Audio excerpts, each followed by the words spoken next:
Hi, my name is Mark Little. Welcome to ShowbizMonkeys.com. Around this town, I'm alright. Around this town, I'm alright.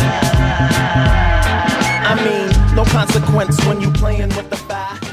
You've been down in New York the last few years, doing stand-up, doing a bunch of different things, not just stand-up. Can you talk a little bit about your move to New York and your experience doing stand-up there, doing sketches, especially a lot of Instagram, that sort of thing that you've been doing there, and just talk about your experience making that move? Yeah, I moved like 3 years ago. Had a big breakup and a sort of chaotic post-breakup few months, and I think it was during that period that I was like, all right, maybe New York. It was like an opportunity to make big life changes, I guess. That was the silver lining of it all. And so being down here has been awesome. You know, it's like I've wanted to live in New York forever. So like I actually had a room rented the month that the pandemic started. Yeah. So that's when I was supposed to, that was the most recent time that I was supposed to make the move, and it did not come together. But since I've been down here, yeah, I've just been like making little videos as a way to sort of, I mean, it's fun. It's a way to like be creative because it's kind of hard to get stage time down here when you first move. But also it's like the best way to introduce yourself to people.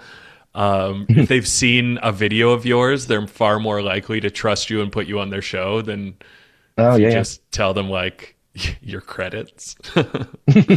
So, yeah, it was like helpful to do that. So I was doing that pretty hard when I first got down here, and it's kind of tailed off a little bit. But in the past year, I've mostly been doing the Herald shows at UCB. Ooh. Yeah, so you've obviously got a background in improv, sketch, and stand-up, which New York is a great place for all of those things. So I'm glad to hear, that you're still doing improv along with the stand-up and everything else. How is you've come from obviously the East Coast and then Toronto, which has a good history of comedy, but I mean, New York is one of those, well, Toronto too, obviously with improv and sketch, but like New York, UCB, like these are, key places for improv. How's it been regularly performing in places like that? I mean, the improv scene down here is really so much bigger than anywhere I've ever lived. And that was like a big part of why I wanted to move. Because I think like in Toronto, like the pandemic hit every comedy community really hard, but improv, like stand-up bounced back a bit, mostly. It mostly bounced back and is probably all the way back now. But improv and sketch kind of got torched, and they never really came back. So I remember like, I feel like when I left Toronto, there was like 2 sketch groups like 3 years ago, and at least like 2 like regularly performing sketch groups and only a handful of improv shows. So again, I'm sure it's all coming back slowly, but even at its peak, like there was only so much going on in the improv world. So yeah, it's awesome to just be like down here with people who are so good at it and just trying to keep up. Mm-hmm. Yeah. Before you started performing at UCB, you were doing a lot of video improv with Christian Smith. I don't know if that was like pandemic related or move related or both, that you started doing that video virtual improv. But can you talk about, obviously he's someone you've worked with a lot, why you wanted to even use that unconventional format for improv? Well, I think it just took me so long to like get Instagram at all. Like I just didn't have it, I think, until the pandemic. And then when I finally got it and started like seeing the opportunity to like make silly little videos again for the first time in years, I just got excited by that. And I think, because Christian and I couldn't be in the same space, we just started making those little videos during COVID. And it kept going for a little bit after I moved down here, but sort of tailed off. We both got a little bit busy. He got very busy. He started directing movies and stuff. He's a busy boy. And I know you said you're concentrating on improv more these days, but talk about the stand-up scene. I've seen, clips of you doing shows in interesting locations down there. It seems like in New York, because you said it's hard to get stage time, people will put up shows pretty much anywhere. I've heard, similar things about LA as well, but you talk about like finding, your people in a city that big with a comedy scene that big. Yeah, I mean, moving down here at my age, where I was like 40 when I moved, is like kind of crazy because you're really thrown back into like beginner circles. Like open mics is all that's available to you when you first get down here, unless you're already kind of famous. So I was doing a lot of open mics with a lot of like 20 somethings, and it's fine. It was great. It's like the open mic scene down here it gets a bad reputation as like, oh, you have to pay to get on stage, and everyone's like super toxic. And I think that is true for some, but in Brooklyn especially, there's like a really supportive open mic scene where you absolutely do not have to pay to be on stage. At most, sometimes the bar would like you to buy a drink, and I feel like compelled to do that anyway, because I'm like, thank God you're hosting an open mic. Like, I don't think you realize that you could be putting on another type of thing right now that people would actually want to see. But it's like there's a lot of support for those communities and within those communities for one another. So I think that was like my super positive introduction to New York comedy, was realizing that the open mic scenes are like that. And then, you just slowly meet people through that, find your way to shows, independent shows, monthly shows. I started doing more regular stuff at one of the clubs, the Tiny Cupboard, which is just like a small Brooklyn club. But when people talk about New York, they're like, you can get up 5 times a night. And I think that's true for like a small handful of people, unless you're doing open mics. But if you're not talking about open mics, if you're talking about like real shows, then it just takes a lot of hustling to like introduce yourself to like the club owners, get on their radar. And when you come from Canada or like a smaller scene, you're kind of like used to people asking you to do their shows. If you've proven to be like competent at comedy, and people like, there's only so many people to choose from in most of these smaller scenes. But in New York, it's like, oh my God, you could be the best comedian in the world, but like nobody gives a shit. Most people are like, no, I want that stage time. Like, so you can fall off the radar pretty quickly. And that's something where like traveling down here in my 40s, I'm like, boy, do I not have the energy to grind like I used to. So I think I'm taking a pretty like slow approach to stand-up stage time, hoping that I can kind of like tortoise my way into the good stages eventually. But yeah, we'll see. Maybe not.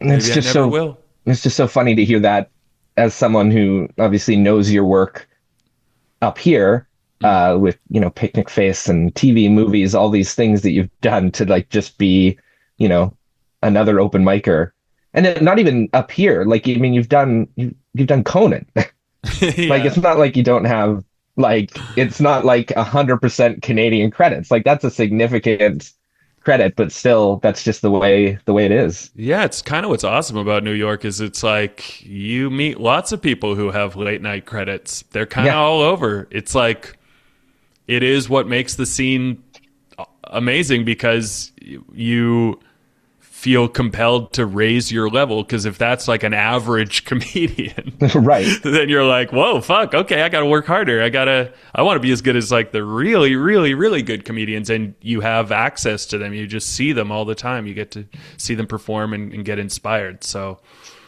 yeah, man, it's crazy. Like, even at open mics, open mics still have like some crazy people. Like, that'll be true no matter where you are. But down here, it's like I'll just see some random person go on stage, and you get 3 minutes at the mics down here, 3 minutes, and in those 3 minutes, I'll be like, oh my God, you're really good. What are you doing at this open mic? And it's cool, it's cool. It's depressing, but it's cool. I don't think I've seen you since Cavendish Oh wow, okay, on that's a long time ago. CBC. It is, yeah. I think it's been that long because then the pandemic hit not that long after that. That's true.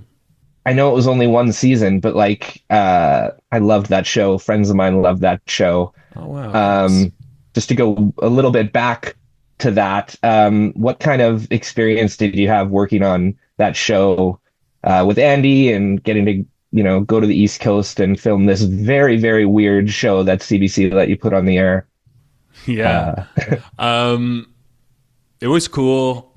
It was really stressful, just like nonstop stress and work. But periodically we were able to sort of step back and enjoy it, and it was really fun. Making a Canadian show is just like, the budgets are so low that it's interesting. Like, I didn't account for how much our approach to making comedy was going to have to change, just based on the fact that you don't get a lot of takes.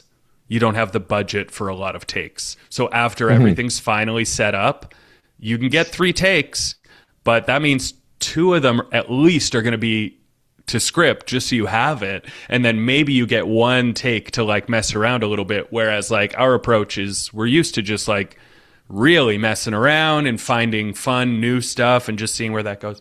So that was like an adjustment and kind of a bummer. And it kept us like going so hard the entire time, like pushing to be like, let's set up faster, let's go, let's carve out more time for this like fun chaos so that we can capture these extra moments.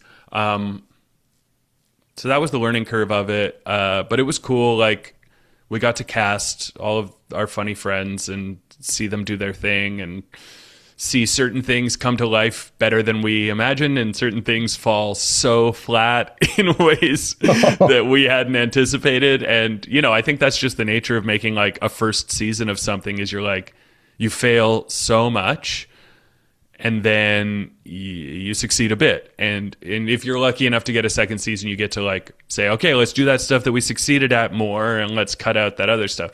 And I think we would have done that if we'd gotten a second season, but whatever, it doesn't happen always. But I think like we were super happy with the last episode, and that's what's like kind of such a bummer about it, is we were like, the last episode where we're parodying It's a Wonderful Life, and Andy wishes that I had never been born because he thinks his life would be better. And then he's right. His wish is granted, and he gets to see life without me, and it's way better. And then he doesn't want to go back to how things are. So he like accidentally kills this angel who's trying to drag him back. And I'm playing the angel, so I'm playing multiple characters. Like it entered more of like a sketch comedy world than previous episodes. And it was like by far our favorite. And so it would have been cool to do a second season and just be like, how do we make the show more of that? And less of like a conventional sitcom, which I think sometimes you think there's like rules to how you do this, and that can kind of handcuff you. And I think that's what was difficult with the first few episodes, is we were like, how do you do a pilot? And then you end up just making something a little bit more boring than you wish you had. Mm-hmm. You're no stranger to Just for Laughs. We're talking because you're doing Just for Laughs Vancouver. But I think I first met you in Winnipeg at the Winnipeg Comedy Festival. But one of the early times that I met you was when Picnicface was doing something at Just for Laughs in Montreal. And then you've got a long history at JFL Toronto doing Late Bad. Yeah. So how is it now jumping to JFL Vancouver hosting the alternative show, which itself has like this iconic Just for Laughs history with Andy Kindler, James Adomian hosting these alternative shows? Are you excited to kind of take up that mantle in a different city? Yeah, I mean, I'm excited just to do the festival, period. I think I did JFL Vancouver once, but it would have been so long ago. But I love JFL. I love JFL Toronto, especially because it's such just like a fun, strange energy to it. It feels like more of like a clubhouse hangout, kind of everyone running around and then finding themselves at the same venue and just getting silly together. I'm hoping JFL Vancouver is like that. I think it might be. As far as the alternative show goes, like, yeah, it's so cool to be able to host it. It's intimidating. Not that it's actively intimidating, because I don't think anyone is going to be going to that show being like, I expect Andy Kindler and Andy Kindler quality jokes. Like, I think most people are just going to be coming to see a show. But in the back of my mind, you know, I've seen Andy Kindler host it a dozen times. So I know how good he is and how amazing and specific he made that show. And I think it's going to be important for me to just not try to do that. Because if I get up there and I'm just like, the alternative show is where you roast the festival and every comic you've ever met the way Andy would. And another thing. Yeah, I think I'll fall flat if I try and just be Andy Kindler. Yeah. I gotta be me. But who's that? He was great, Mark. Thank you, Paul. And we're not related, despite our names. Yeah, totally unrelated. You're not buttering me up because you're a cousin of mine. No. You're just a different guy. I guess theoretically, we haven't gone down the family tree. That's true. There's it's possible. Always a possibility. Yeah. Do you know, can you talk about, or do you even know yet who will be on the shows with you? On the JFL page, it just says Mark Little hosting the alternative show, February 14th and 15th. Can you talk about who we might see? Anyone in Vancouver that's going there, or you don't know? I don't even know. I don't know. I do know from other festivals that, like, really good comics want to do that show because it's the show where it's like promised that you're going to see something strange or not typical for like a comedy festival, a comedy show, someone's act. You're going to see someone try something different, be it like new material or, I don't know, characters. It's an excuse to like get outside of your usual self. So yeah, you know, in the past it's like I've been in the green room a comedy bar and like Louis C.K. dropped by, R.I.P. May his soul rest in the afterlife evermore. But like, you know, like huge comics from the festival at any on any given year would want to do this show. And so I don't know if that'll be the case in Vancouver. It would be super cool if James Acaster dropped by. Wouldn't that be cool? Ooh. Or if Zach Galifianakis dropped by. Wouldn't that be cool? Who knows? It might not happen, but it might. I don't know when you get into Vancouver, when you're leaving Vancouver, but is there anyone else at the festival that you're excited to see, either see their shows, see them in person? I know one particular show you're probably really looking forward to seeing. But, my girlfriend's show. Yeah. Ooh.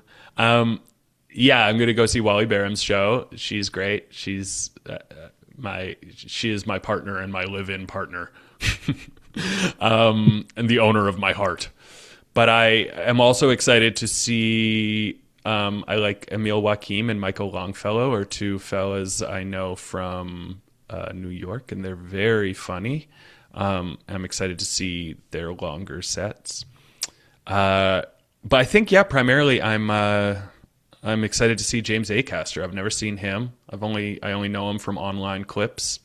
And if I get a chance to see his show, I think that would be awesome. I think he's a very special comic.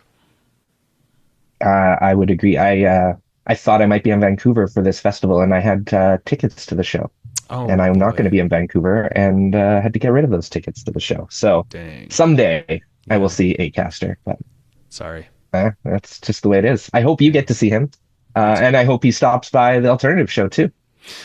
That'd be cool. I'm wishing it into existence. Yeah, he's got a performance energy that would match that show well, I feel.